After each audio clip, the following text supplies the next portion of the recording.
عمرو أديب ينهار على الهواء مباشرة بعد فضيحة الزمالك أمام الإسماعيلي.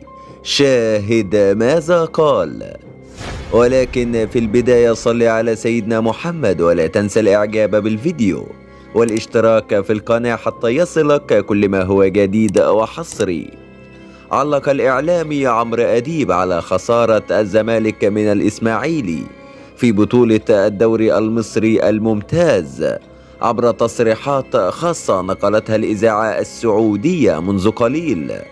قال عمرو أديب: أنا مش عارف في إيه يا جماعة، هو كله ضرب ما فيش شتيمة أبدا.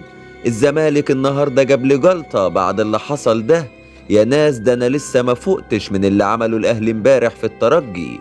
انتوا نازلين علينا كده ليه؟ الإسماعيلي اللي مفيش فرقة في الدوري إلا وأخدت منه 3 بونت، مش عارفين تكسبوها؟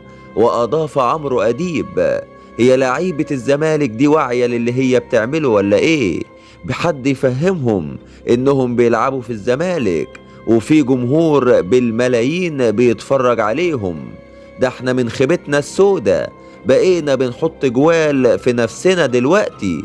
الزمالك اتطور يا جماعة، لو عاوز تحط جول ما تتعبش نفسك خالص، روقة هيقوم معاك بالواجب ويريحك. احنا بالمنظر ده لا نصلح اننا ننافس مراكز الشباب مش اندية الدوري.